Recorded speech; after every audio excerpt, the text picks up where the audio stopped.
Hello students, I am Snehal from KLA Society's BCA College, Nipani. So in the previous session, we learned on the boundary value analysis where we are going to focus on the equivalence partitionings of the valid and the invalid portions or the input and output values. Okay, so the fourth technique of the black box testing is nothing but the decision tables. Maybe you learn something for that, but still we are going to focus on the decision tables. Why? Because in the maths you are going to focus on the decision tables, or rather the truth tables, as per you are knowing for that. So the content which we are going to discuss in this session is nothing but the decision table. So now what is a decision table?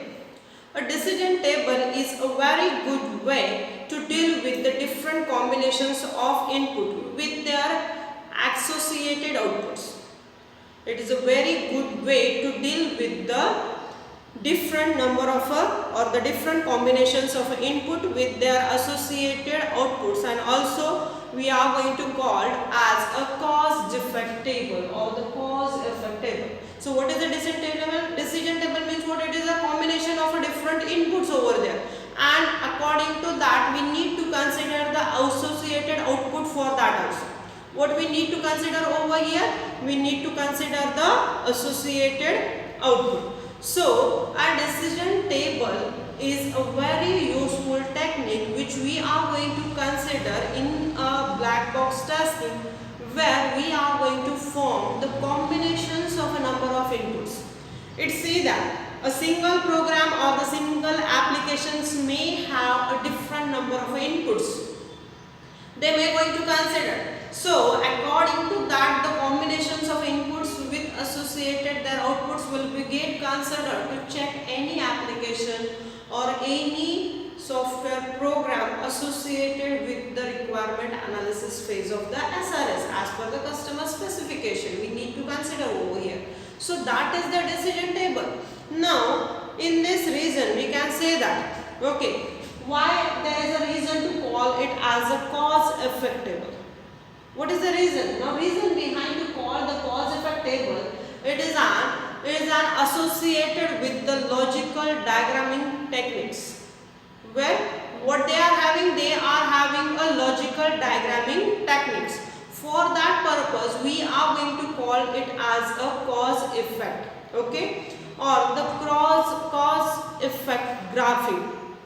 That is basically used to drive the decision table. That is basically used to drive the decision table. So here when we are having a decision table, the decision table testing is a black box test design technique. What it is? It is a black box design technique. Now this technique is used to determine the test scenarios for complex business logic. Why? Because it is nothing but the logically programming techniques, okay, logical diagramming techniques. Now what are the logical diagramming techniques? As you have learned in your mathematics, the truth tables, it is nothing but the logically. If this true, then what will be get happen?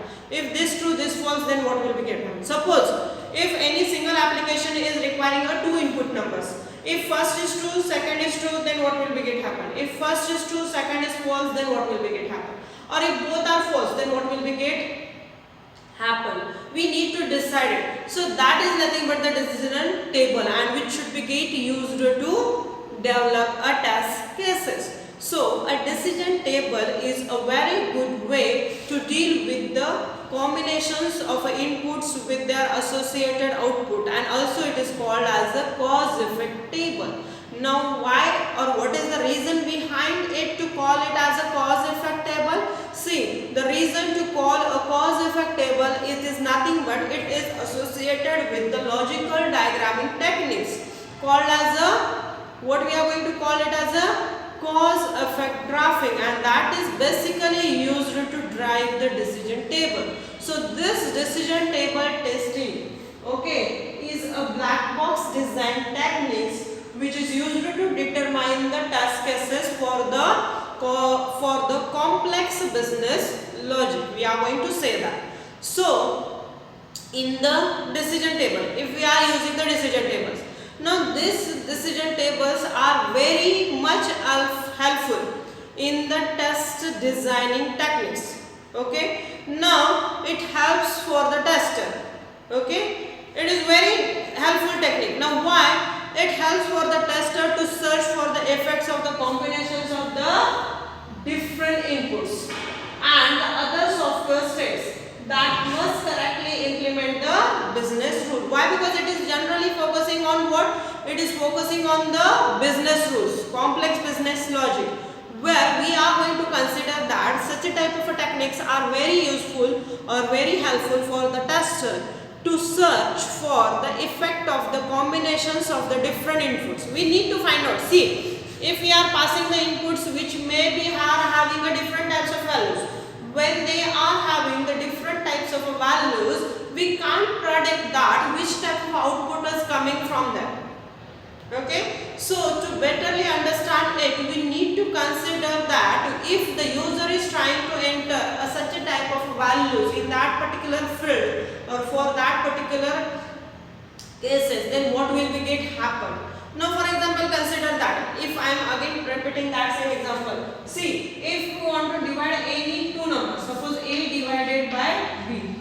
Okay, now what is the basically required over here? The B should not be get 0. If the B is 0, then what will be get happen? We are going to get the answer as an infinity. Now if when we are developing an application and if it is mistakenly happen that we are not going to take the care of the dividend, and if mistakenly the user is entering the value for that B as 0, then what will be get happen? It is always showing them the answer as an infinity. Okay, so if it is going to show you the answer as an infinity, which we are going to say that it is not a correct or the appropriate result of the requirement specification. So what we need to consider over here that these decision tables are very much helpful in the test design techniques, and it is basically helpful for the tester to search the effects of the combination of different inputs. Why? Because we are having a number of inputs. Okay, now for example, we are having if the two inputs, then how many combinations should we get there? 4 combinations are there. If we are having a 3 inputs values which are required for that particular application, we must have to know the 9 different combinations of that input. Then we are going to identify that which output is very appropriate as per the requirement specifications of the customer. Then and then only it will be get very useful for the person. So this is that. Okay, so it also helpful or it also provide a regular way of setting the complex business rule. Why? Because it is totally based for or required for the complex business logic. For what purpose we are using this? We are using this is for the complex business logic, which is very difficult for understanding purpose for anybody who are working in an organization. We can say that. So also these decision tables are going to provide a regular way of setting the complex business rule that helpful for the developer as well as for the tester. So according to that, we can say that the tester is going to design a test cases. They are going to find out the number of combinations of an input, and according to that they are going to find the associated output for that particular combination of an input. So the testing combination can be a challenge. Yes. Why? Because we are knowing that if there are the 2 input values which we are going to consider, then there should be a 4 combinations we need to consider. That what will be get happen when this is true. If the 3 inputs we are providing for the particular application, then we need to consider the 9 different combinations of input, and according to that we need to find out the associated outputs also. So it is very challenging to do the combinations of inputs, and as the number of combinations can often be huge. Yes, definitely. Why? Because we are not going to stuck at the 2 and 3. It may be a 4, 5. Then what will be get happen? We need to consider that. So that is nothing but the decision table, and the decision table is very helpful way to identify that what will be the output of this combination. We are going to identify it very easily. Okay, so decision table is going to assist in the development process with the developer to do the better job. Why? Because accordingly that, why we are going to say this? See, what we are going to say that it is assisting in a development process. Who are going to use it? The developer is going to use it. Now, if the developer is going to use it, what is the purpose of that? According to that, a person who is present in the testing field, they are going to purely identify that what is the effective way to achieve the goal of the customers, which we are going to be specified in the requirement analysis phase. This is the thing. So it is a very great job that we need to develop a decision tables for the complex business logic. So a decision table is basically an outstanding technique used in both the testing and the requirement management. Why? Why? Because we are going to consider the combinations of input and the associated output for that, which means that we are trying to develop an application in such a way that almost we are going to reach nearer to the requirement which the customer has stated previously in the requirement analysis phase. We are going to nearer and nearer for that. See, if we are taking the requirement and we don't know what to do exactly, and if it is not going to show a result appropriately, then we can say that the quality of the software is not very good. And as we know that when we want to achieve the quality of any particular thing, we need to design or develop a thing in such a way that it can be do the task in multiple manner for the multiple number of combinations of inputs and outputs over there. So it should be get done when it is required for an organization. So it is what?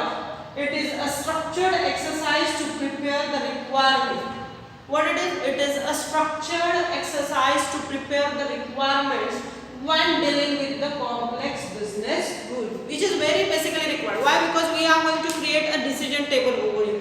So when we needed to create a decision table, when we want to test something, then what is required? It is basically required a structured exercise to prepare the requirement when we deal with a complex business rule, and also it should be get used in the model complicated logic.